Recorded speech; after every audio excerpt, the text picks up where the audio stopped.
Hello दोस्तों, मेरा नाम आदित्य कुमार है और आप देख रहे हैं अपने YouTube channel the way of success. दोस्तों, आज की इस नए वीडियो में हम लोग class 10 chapter 7 how do organism produce का जितना भी चैप्टर का इंटरनल क्वेश्चन है, इस क्वेश्चन को हम लोग डिस्कस करेंगे और ये क्वेश्चन इंपॉर्टेंट भी होते हैं। तो इस पूरे वीडियो में लास्ट तक बने रहिएगा। अगर वीडियो आपको जरा से भी पसंद आता है तो वीडियो को लाइक करके चैनल को सब्सक्राइब करके अपने दोस्तों में शेयर जरूर कीजिएगा, क्योंकि ये वीडियो इंटरेस्टिंग भी होगा और आपको क्वेश्चन का सारा आंसर आप लोग को मिल जाएगा, आपका सारा सोल्यूशन हो जाएगा, है ना। और आपका अगर आपको आता भी होगा तो आपका ऐसे रिवीजन हो जाएगा। ठीक है, तो वीडियो पे बने रहिएगा। पहला क्वेश्चन है, what is the importance of DNA कॉपिंग in reproduction. DNA कॉपिंग का जरूरत क्या होता है रिप्रोडक्शन में, इसका इंपॉर्टेंस क्या है। तो दोस्तों, आपको पता है कि रिप्रोडक्शन में जो जीन्स होता है, जो डीएनए होता है, वो ऑफस्प्रिंग से मतलब पेरेंट्स ऑफस्प्रिंग में जाता है। ठीक है, जाता है ना दोस्तों, इसलिए वो जाता है ना।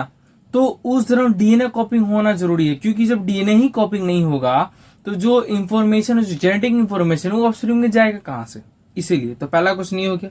दूसरा question, why is the variation beneficial to the species but not necessary for individual.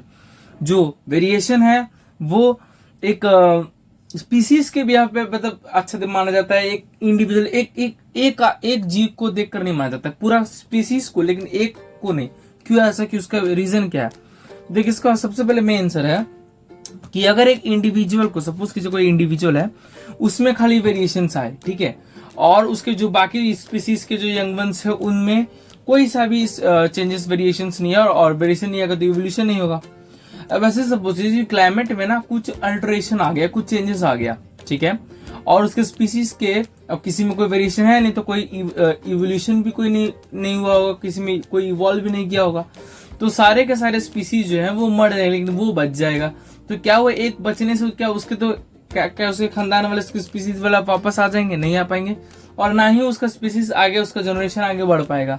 इसीलिए स्पीसीज में कहा जाता है कि वेरिएशन ठीक है भाई, एक ही सभी स्पीसीज के लोगों के पास अगर वो वेरिएशंस होंगे तो हो सकता है कि सर्वाइवल चांस इंक्रीज कर जाए। अगर एक भी कोई किसी कारणवश मरता है तो वो दूसरा बाद में वो स्पीसीज भी इजीली बढ़ पाएगा, और अगर भविष्य में कोई हादसा ना हो तो। इसीलिए हम लोग कहते हैं कि जो वेरिएशन जो होता है वो स्पीसीज के बिहाफ पे बेनिफिशियल है, इंडिविजुअल के बिहाफ पे नहीं है। ओके, 2 क्वेश्चन आपको हो गया दोस्तों। आगे बढ़ते हैं, आगे कहां पे क्वेश्चन है, आगे यहाँ पे क्वेश्चन है। 5 क्वेश्चन दोस्तों इधर है। अब क्वेश्चन है कि how do binary fission differ for multiple fission. Binary fission multiple fission से अंतर क्या, आपको पता है इसका आंसर, क्योंकि बाइनरी फिजन में 2 डॉटर सेल्स प्रोड्यूस होते हैं किसी यंगमन, किसी ऑर्गेनिजम्स के, और मल्टीपल फिजन में अनेकों डॉटर सेल्स प्रोड्यूस होते हैं। दूसरा क्वेश्चन है, how will an organism be benefited if it reproduce through spores, है ना। तो स्पोर्ट्स अगर कोई जीव रिप्रोडक्शन करे तो कैसे बेनिफिट होता है। तो पहला बात, वो इजीली जर्मिनेट कर जाता है और हर जगह उसको कहीं ना कहीं एजेंट मिल जाता है, और एक बार वो अपना बहुत सारा मतलब बहुत ज्यादा तादाद में अपने यंगमन को प्रोड्यूस कर सकता है। ठीक है। तीसरा question, can you think of reasons where more complex organisms can not give rise to individual through regeneration. कह रहा है कि रीजनरेशन के तरह कोई भी कॉम्प्लेक्स ऑर्गेनिज्म जैसे कि ह्यूमंस अपने यंगवन को प्रोड्यूस क्यों नहीं कर सकता।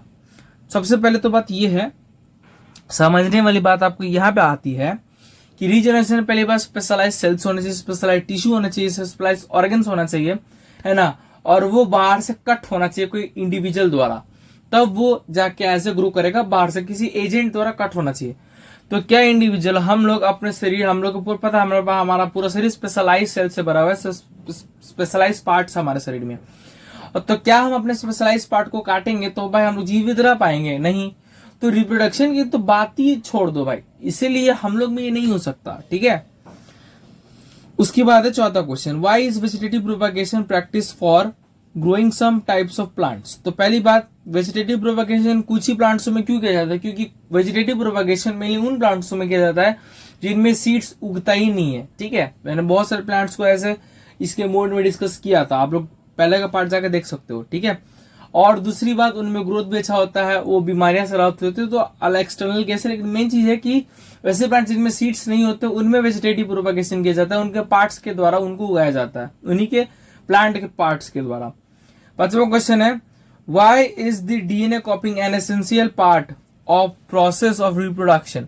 तो इसका भी आंसर मैंने पहले ही क्वेश्चन से मिलता जुलता इसका आंसर होगा, जो यहाँ पे है क्यों इंपॉर्टेंस है डीएनए कॉपिंग, और यहीं पे यहाँ पे दिया हुआ है ना, तो आप लोग आंसर लिख सकते हो। आगे बढ़ते हैं, है ना। इसमें से भी कुछ आप पॉइंट्स लिख सकते हो, ठीक है। एडवांटेज जैसे कि अगर डीएनए कॉपिंग होता है तो वेरिएशंस आएंगे, और जब वेरिएशंस आएंगे तो कुछ चांसेस सर्वाइवल का बढ़ जाता है। तो एक पॉइंट ये भी आप लोग उठा के लिख सकते हो, उससे कोई इशू नहीं होता है ना। और क्वेश्चन यहाँ पे लास्ट में 5 है, ठीक है। How is the pollination different from fertilization, ठीक है, ये बहुत आंसर है। पॉलिनेशन एक्सटर्नल प्रोसेस है, फर्टिलाइजेशन इंटरनल है, ठीक है, मैंने आपको पहले डिस्कशन कर चुका है। ये सब चीज है, कुछ पॉइंट्स आपको लिखना है। और आपको देखिए, और यहाँ पे ना मैंने लिखवाया भी होगा पहले से, देखो, है ना। ये achieved by wind, water, birds etcetera pollination हो सकता है ना। लीड्स फर्टिलाइजेशन, और ये एक्सटर्नल प्रोसेस उसी तरीके से यहाँ पे भी है, आप देख सकते हो, ठीक है। और अब आगे बढ़ते हैं दोस्तों। नेक्स्ट क्वेश्चन है what is the role of seminal vesicles and prostate gland. तो पता है ये स्पर्म को ऐसे लूज करता है, क्योंकि स्पर्म थोड़ा हार्ड होता है, थोड़ा सा गाढ़ा होता है, जो कि मूवमेंट नहीं कर पाएगा। तो इजीली सेमिनल वेसिकल्स और प्रोस्टेट ग्लैंड अपना सिक्रेशन को सिक्रीट करते हैं और उसे लूज करते हैं, इजिली ट्रैवल करे कि फीमेल के बॉडी में जाके अच्छे से फर्टिलाइज कर सके, ठीक है। उसके बाद how does the embryo get nourishment inside the mother's body.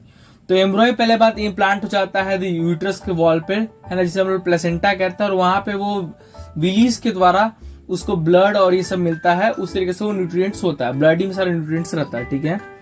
5th number question है if a women is using a copper T will it help to protecting from her sexual transmitted disease. देखो, जितने भी खास करके mechanical barrier को छोड़कर बाकी जितने भी 3 मेथड्स है, जैसे कि कॉपर टी यानी कॉन्ट्रासेप्टिव डिवाइसेस, कॉन्ट्रासेप्टिव पिल्स, चाहे लास्ट में सर्जिकल मेथड्स, है ना, तो मैकेनिकल बैरियर को छोड़कर ये सभी के सभी प्रेगनेंसी को अवॉइड तो करते हैं, लेकिन बीमारी को नहीं रोक सकते दोस्तों। तो बीमारी से हम लोग नहीं कर सकते, बीमारी से प्रोटेक्ट नहीं करते, क्योंकि अगर मान लीजिए गलती से भी कॉपर टी से जब सर्जरी होता है, मतलब इंजेक्ट किया जाता है फीमेल, मतलब डॉक्टर जब इंजेक्ट करते हैं तो हल्का उसमें ना नोक रहता है, अगर हल्का से भी खरोच हो जाएगा तो अंदर इन्फेक्शन हो जाएगा, फिर इशू हो जाएगा, फिर और बीमारियां हो सकती हैं। फिर उससे तो फायदा क्या, इन्फेक्शन हो गया उसके बाद क्या फायदा, तो नुकसान ही करेगा ना, तो वो बीमारी से नहीं प्रोटेक्ट कर सकता। ओके, ये सब चीज याद रखना आपको, ठीक है। तो यहाँ पे आपको सारा का सारा इंटरनल क्वेश्चन चैप्टर का खत्म होता है। अगर आपको वीडियो पसंद आया तो वीडियो को लाइक जरूर करना, ठीक है। और हम लोग ना, और ये बाकी ये सब जो क्वेश्चन है ये सब इजी आप लोग बना सकते हो, ठीक है। यहाँ पे देख सकते हो 9 नंबर का हल्का सा मैं इधर कर दिया हूँ, ठीक है। और अगर ज्यादा दिक्कत होगा तो मैं लाऊंगा, नेक्स्ट वीडियो भी लाऊंगा, ठीक है। तो वीडियो को यहीं एंड करना दोस्तों। अगर चैनल आपको वीडियो अच्छा लगा हो तो चैनल को सब्सक्राइब करके वीडियो को शेयर जरूर करना और कमेंट जरूर कीजिएगा दोस्तों, ठीक है। तो जय हिंद, जय भारत।